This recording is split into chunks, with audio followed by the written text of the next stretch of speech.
Donc, Cheikh Mohammed Ibn Ibrahim nous dit, parmi les fawaïd qu'on retire de ce cours, la première, on la tient du dalil, de la parole, du verset d'Allah que l'on vient de lire, qui stipule sans équivoque que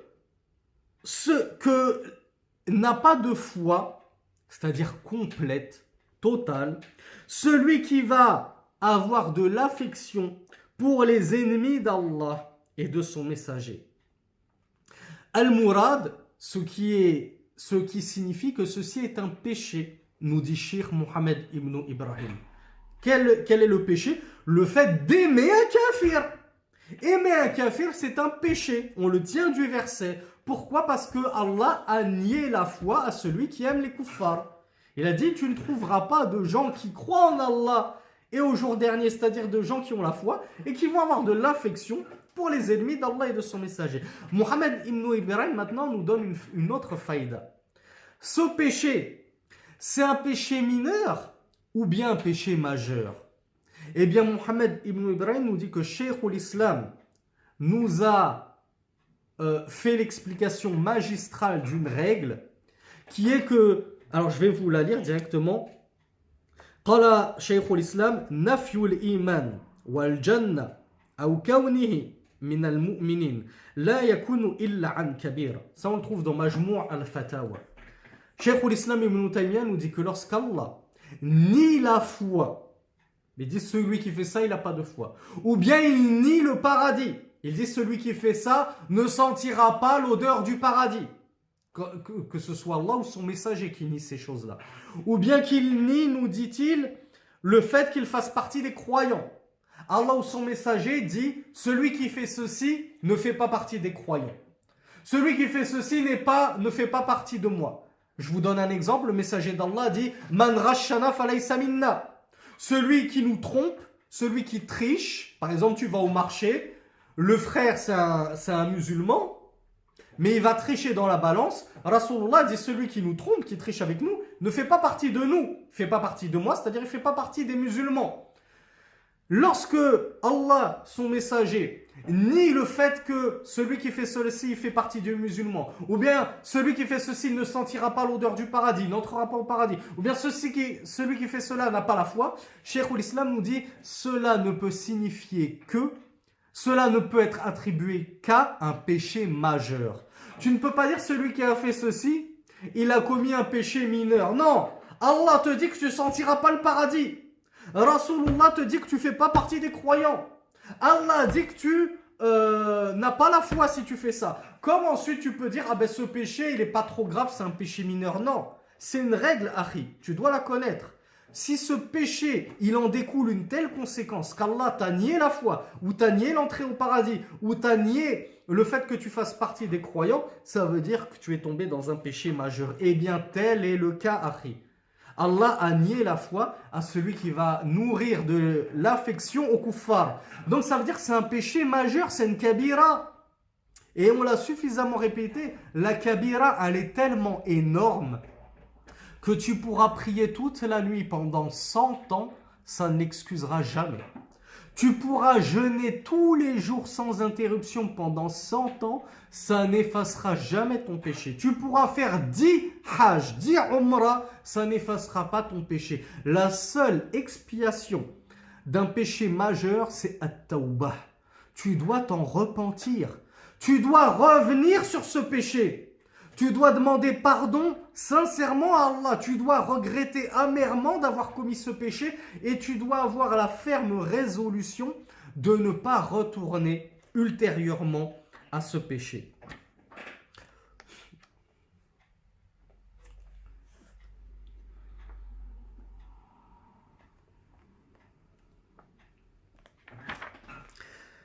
Et ainsi se termine le cours par rapport aux explications de Mohammed Ibn Ibrahim. Alors comme vous l'avez vu, c'est regrettable, Mohammed Ibn Ibrahim ne nous a pas apporté les détails de cet amour. Comme on l'a vu, depuis tout à l'heure, on entend on n'a pas le droit d'avoir de l'affection pour un kafir, on n'a pas le droit d'avoir de l'amour pour un kafir, quand bien même ce serait le plus proche parent. Par exemple, notre père, notre fils, etc., etc.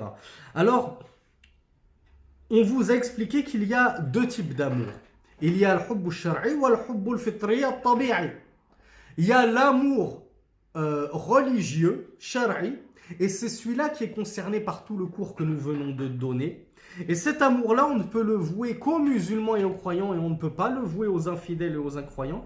Et on a un amour naturel qui est excusable parce qu'il est inné, on ne le contrôle pas.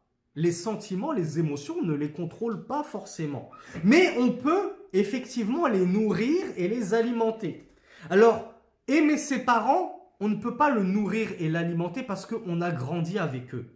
Moi, je me suis converti, par exemple, à 21 ans, 22 ans. J'ai grandi 22 ans avec mes parents. Ça y est, je les aime trop. Je ne peux pas étouffer ces sentiments que j'ai dans mon cœur pour mes parents. Par contre, une femme, c'est une mécréante, c'est une kitabia, par exemple une juive ou une chrétienne, à force de la fréquenter, je suis en train de les nourrir, ces sentiments. Donc, bien sûr, il y a des sentiments innés qu'on ne peut pas freiner et amenuire et diminuer. Et il y a des sentiments qu'on peut stopper avant qu'ils n'explosent et qu'ils ne deviennent trop importants. Donc, par rapport à cet amour naturel, on a 3 dalils. Il y a 3 preuves que les savants rapportent pour prouver que c'est un amour qui lui est excusable. Tu aimes naturellement un kafir, pourquoi? Parce que par exemple c'est ton père, c'est ta mère, c'est ta femme. La première preuve de cela, on avait dit, alors je suis en train de retrouver ce que je vous avais mis de côté pour agrémenter le cours.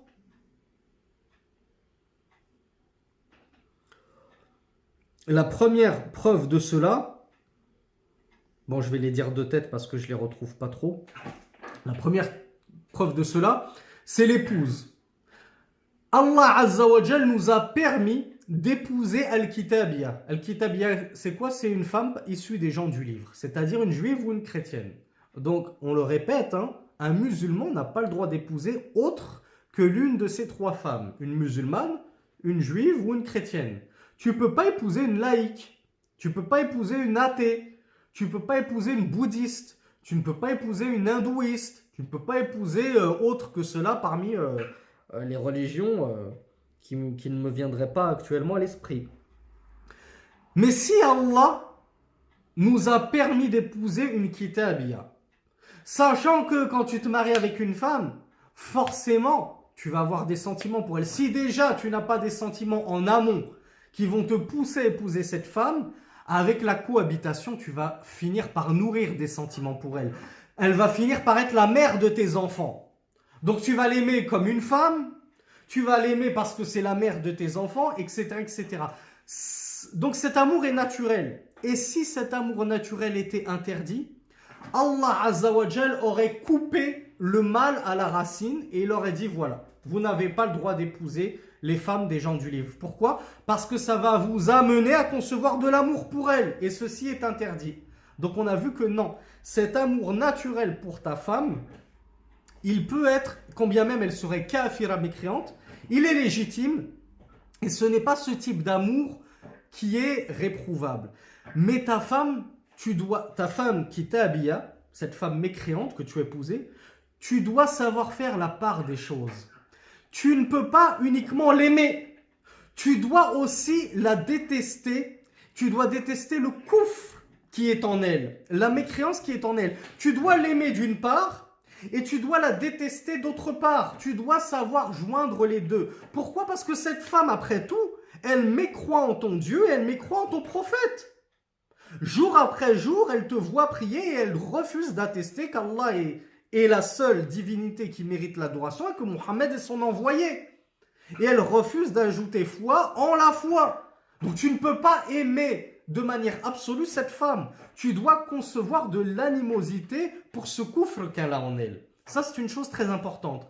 Je vous illustre cette dualité cette dichotomie entre l'amour et la haine qui doit impérativement régner envers ce kafir, que ce soit ta femme, ton enfant, ton père, ton frère, kafir, c'est comme un médicament. Prends l'exemple d'un médicament écœurant. Ce médicament, il est écœurant, tu le détestes.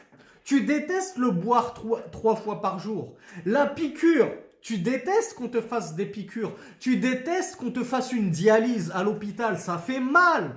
C'est fatigant. Tu détestes qu'on te mette des tuyaux dans le nez pour respirer. Tout ça, ça fait mal. Donc, il y a des soins, des remèdes que tu détestes. Mais en même temps, tu les aimes. Pourquoi? Parce que tu sais que par la grâce d'Allah, ces remèdes vont apporter la guérison. C'est par ces remèdes que tu vas te soigner et que tu vas recouvrir la santé. Donc, malgré tout ce médicament que tu détestes, en même temps, tu l'aimes. Si tu ne l'aimais pas un peu, tu ne le prendrais pas du tout.